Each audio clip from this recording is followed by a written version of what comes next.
इस क्वेश्चन में अल्फ़ा और बीटा इस पॉलिनोमियल के जीरोज़ हैं और हमें एक ऐसा पॉलिनोमियल निकालना है जिसका जीरो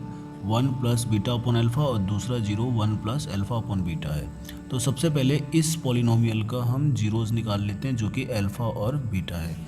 तो सबसे पहले हमारे पास given polynomial P of X मान लेते हैं जिसकी value x square plus 4x plus 3 है। तो आपको पता है कि पॉलिनोमियल का जीरो निकालने के लिए हमें पॉलिनोमियल को जीरो से इक्वेट करना पड़ता है। तो उसके लिए अब हम आगे क्या करते हैं कि यहाँ पर पी ऑफ एक्स की value x square plus 4x plus 3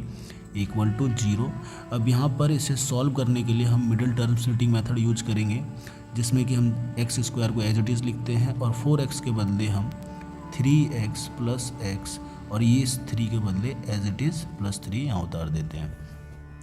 अब हमारे पास यहाँ देख रहे हैं कि हमारे पास 4 टर्म है और इन 4 टर्म को हम दो दो पार्ट में बांट देते हैं। अब इस पार्ट में हमारे पास कॉमन x दिख रहा है यहाँ पर, तो यहाँ से हम कॉमन ले लेते हैं फर्स्ट पार्ट से x और यहाँ पर इससे इसको डिवाइड करने पर x मिलता है, यहाँ पर 3 मिलता है और इस पार्ट में कॉमन हमें 1 दिख रहा है और यहाँ से अंदर में आपका x प्लस 3 बच जाएगा इक्वल टू 0। अब हम यहाँ देख रहे हैं कि इस पूरे एक्सप्रेशन में हमारे पास दो टर्म है, एक ये और एक ये। इन दोनों टर्म में हम कॉमन हमें x प्लस 3 दिख रहा है और इस x प्लस 3 कॉमन लेने से यहाँ पर हमारे पास ये वाला x बच जाता है और इस वाले टर्म से प्लस 1 बच जाता है जो कि इक्वल है 0 के। अब इसके आगे तो हम यहाँ देख रहे हैं कि अब हमारा पूरा पॉलिनोमियल दो फैक्टर में बट चुका है, एक x प्लस 3 और दूसरा है x प्लस 1। तो x की वैल्यू हम यहाँ से भी निकाल सकते हैं और यहाँ से भी निकाल सकते हैं, या ये कह सकते हैं कि एक अल्फ़ा की वैल्यू यहाँ से और बीटा की वैल्यू यहाँ से। तो सबसे पहले केस 1, तो यहाँ पर हम क्या करते हैं, अगर x प्लस 3 की वैल्यू निकाल लेंगे तो ये वाला हिस्सा इधर जाकर 0 के नीचे आ जाएगा, 0 अपॉन में x प्लस 1 जो कि होगा किसके बराबर, 0 के बराबर। अब x प्लस 3 इक्वल टू 0 है और यहाँ से x की वैल्यू आपकी हो जाती है कितनी, -3, या आप इसे अल्फ़ा का नाम भी दे सकते हैं और अल्फ़ा इक्वल टू -3 हो जाएगा। केस 2 क्या है कि ये जब अगर हम x प्लस 1 की अगर वैल्यू निकालें तो ये x प्लस 3 उधर जा करके 0 के नीचे हो जाएगा कुछ इस तरह से, x plus 1 equal to 0 upon में x प्लस 3, ये भी आपका केस के बराबर होगा, 0 के बराबर होगा। अब यहाँ से x प्लस 1 इक्वल टू 0 और यहाँ से x की वैल्यू -1, या आप इसे बीटा का नाम भी दे सकते हैं, बीटा की वैल्यू -1। अब हमारे पास अल्फ़ा -3 है और बीटा की वैल्यू -1 है। अब हमें क्या काम करना है, क्वेश्चन को आगे देखते हैं कि हमें एक ऐसा पॉलिनोमियल पूछा गया था जिसके zeros 1 plus beta upon alpha है और दूसरा zeros 1 plus alpha upon beta है। तो जैसा कि हम जानते हैं कि अगर हमारे पास पहले से अगर कोई जीरोज़ दिया रहे तो हमारे पास जो पॉलिनोमियल का फॉर्मेट होता है वो कुछ इस तरह से होता है कि x square minus sum of zeros into x और प्लस यहाँ पर आपका होता है क्या, प्रोडक्ट ऑफ जीरोज़। तो अब यहाँ पर हम क्या करेंगे कि x square minus sum of zeros, तो यहाँ पर सम ऑफ जीरोज़, तो एक जीरोज़ हमारा दूसरे पॉलिनोमियल का ये वाला था और दूसरा जीरोज़ ये वाला था। तो यहाँ पर हम दोनों जीरोज़ का सम लिख देंगे कुछ इस तरह से, 1 प्लस बीटा अपॉन अल्फ़ा और सम यानी प्लस, और फिर ये दूसरा वाला 1 plus alpha upon beta into x, plus यहाँ पर है आपका प्रोडक्ट ऑफ जीरोज़। तो प्रोडक्ट ऑफ जीरोज़ मतलब गुना के फॉर्म में लिखना है हमको, तो ये आपका हो जाएगा 1 plus beta upon alpha into 1 plus alpha upon beta, ये हो गया आपका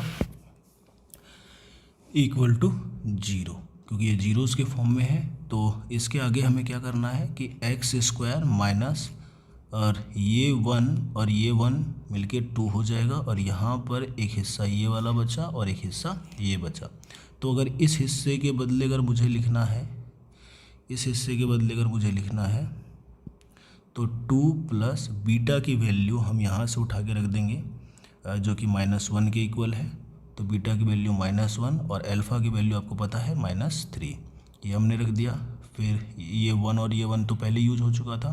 प्लस अगेन अल्फ़ा की वैल्यू -3 और बीटा की वैल्यू -1 यहाँ पर पुट कर दिया, और ये पूरा पुट करके यहाँ पर आपका x है,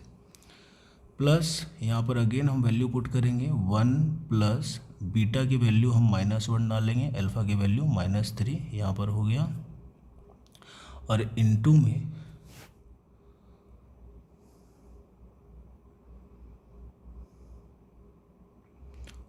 में यहाँ पर फिर आपके पास 1 प्लस अल्फ़ा की वैल्यू -3 और यहाँ पर -1,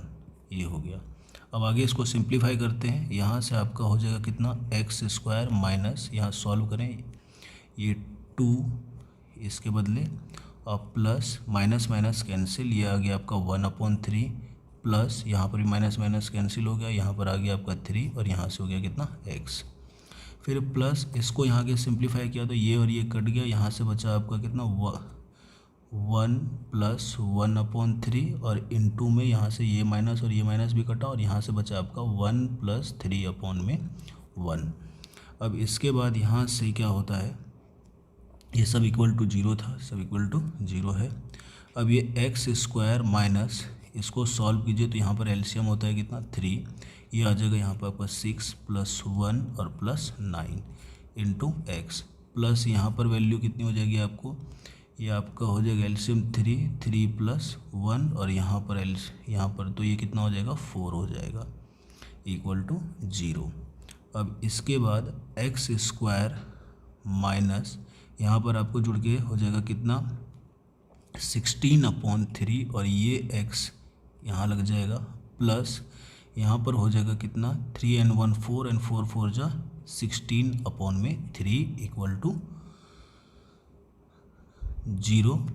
और अगर हम यहाँ से एलसीएम ले लें तो एलसीएम हमें मिलता है कितना 3, और ये हो जाएगा कितना 3x² minus 16x plus 16 equal to 0। अब क्रॉस मल्टीप्लाई अगर हम करते हैं तो इसके नीचे कुछ नहीं है तो क्या है 1 है, और ये 1 को इस पूरे टर्म से मल्टीप्लाई करेंगे तो ये एज इट इज़ रहेगा 3x² माइनस 16x प्लस 16, और ये 3 को 0 से करेंगे तो ये 0 मिलेगा। तो ये तो क्वाड्रेटिक इक्वेशन हो गया, लेकिन हमें पूछा गया था क्या क्वाड्रेटिक पोलिनोमियल। तो फाइनली हमारे पास हैंस क्वाड्रेटिक पोलिनोमियल वो हो गया आपका क्या 3x² minus 16x plus 16 equal answer. Thank you.